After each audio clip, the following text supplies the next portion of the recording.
Pilipino ba yan? performance. Oo, Pinoy yan. Ang pogi, di ba? Hindi, kala ko Oh, kasi... cutie-cutie. Sana Please. magkaroon tayo ng grupo na ano, no? Hindi naman mangkataasan ng tangos ng ilong. Kilala niyo ba tong dalawang to?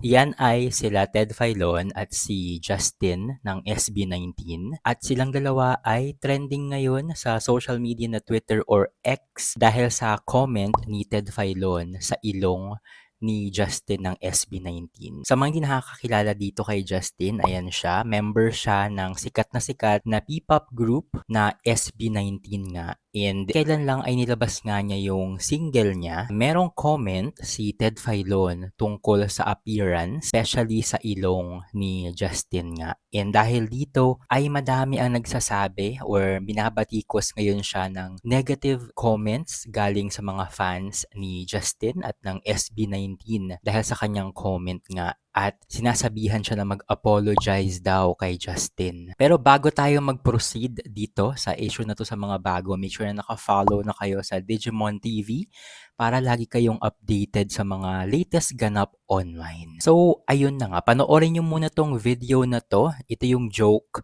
ni Ted Filon tungkol sa ilong or appearance ni Justin para magets nyo itong issue na sinasabi ko.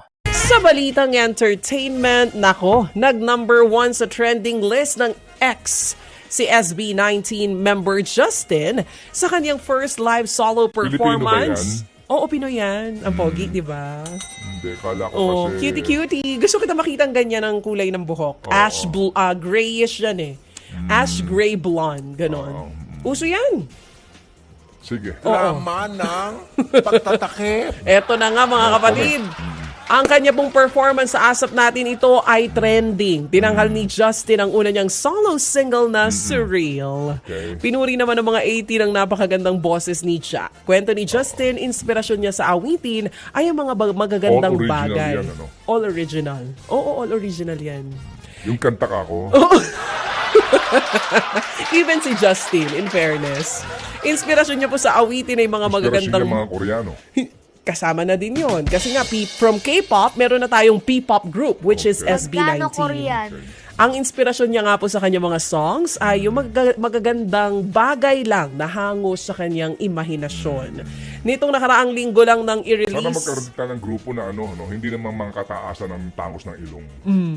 iba na ngayon, syempre. Para talagang, ano, original. Oo.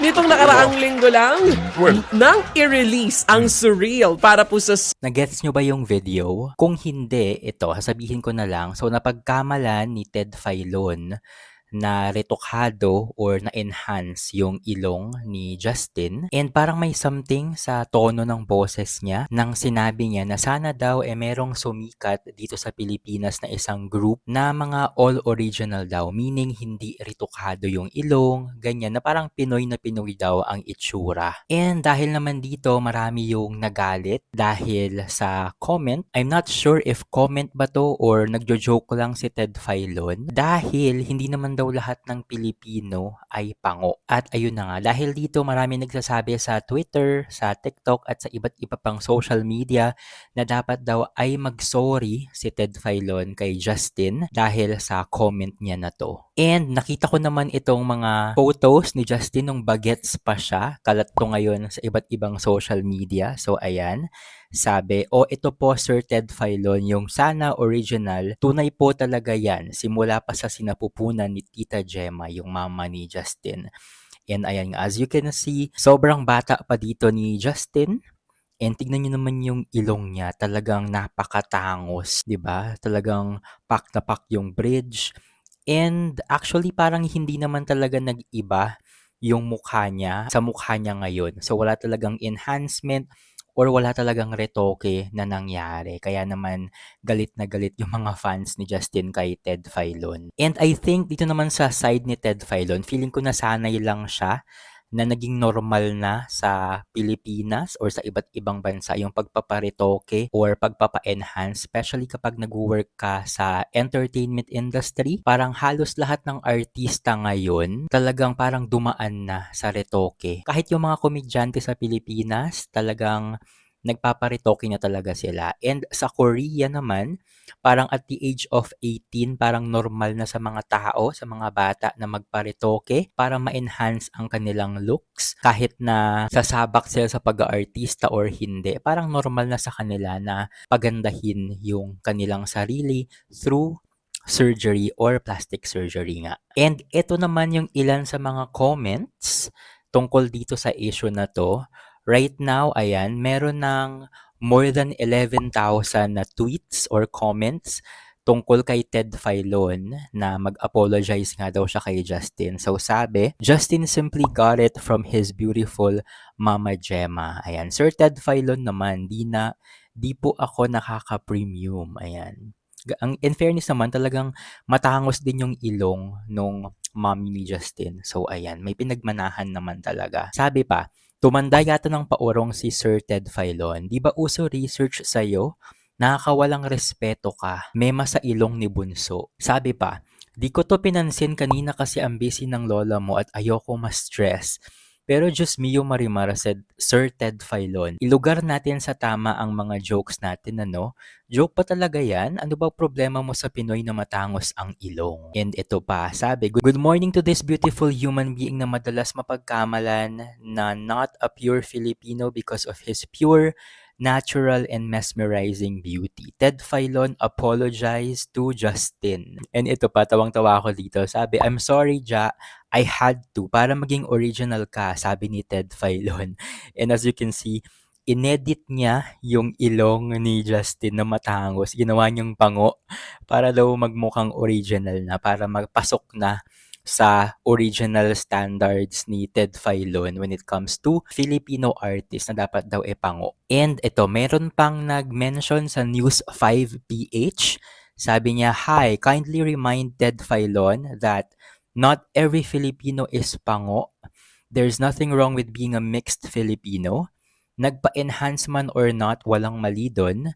SB19 is our country's pride. And when you make a mistake, acknowledge it and apologize. Ayun. And right now, we're still waiting kung mag-apology or mag-public apology ba tong si Ted Filon kay Justin and sa mga fans na talagang sobrang affected dito. And sabi pa, di ko man bias si Ja, pero ang stupid talaga ng side comments ni Ted Filon. Because why would you base someone's authenticity sa physical features niya? Base mo sa talent niya, kahit sa ang angulo ang tanga po talaga ng take niyo, Sir Ted. Yun ang sabi ni Jess. So, ayun nga, ilan lang yan sa mga comments. And right now, more than 11,000 tweets na ang nagsasabi kay Ted Filon na mag-sorry nga daw kay Justin. Kung ako naman yung natanungin nyo sa opinion ko dito sa issue na to, no, ang akin lang, wala naman talagang masama kung magparetoke ka or magpa-enhance ka ng physical appearance mo. Kung dun ka masaya, kung dun ka magiging 100% confident kung sino ka, go for it. Especially kung nasa entertainment industry ka. And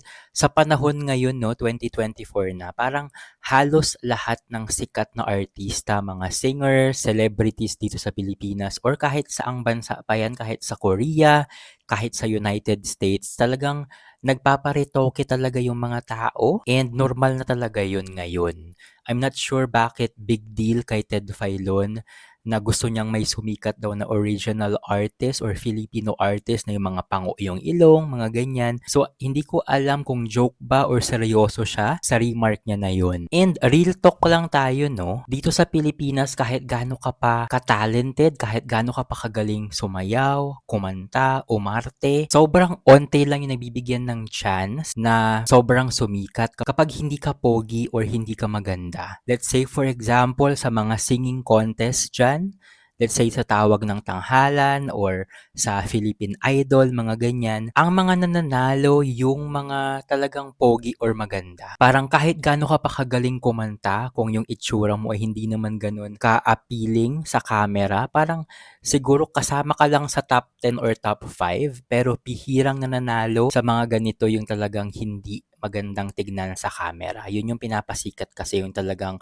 pleasing or maganda ang rehistro sa camera. Pero sa case naman ni Justin, ayun nga, nalaman nating lahat na wala talagang retoke or enhancement na nangyari sa kanyang ilong or sa kanyang mukha. Kung titingnan yung before and after pictures niya, ganun pa rin naman siya nung bagets siya until now. Pero let's see no kung magsasorry ba siya sa public kay Justin or sa mga SB19 fans, or kung tatahimik na lang siya at maghihintay na mapagod yung mga netizens sa mag-tweet tungkol dito sa issue na to. Kayo ba? Anong masasabi nyo dito sa joke ni Ted Filon tungkol sa ilong ni Justin ng SB19? May nakikita ba kayong mali or fault ni Ted Filon tungkol dito? Comment down below. At kung nagustuhan niyo itong ganitong vlog, make sure na naka-follow na kayo sa page ko para lagi kayong updated every time na meron akong bagong uploads. Thank you so much for watching and stay safe. Bye-bye for now.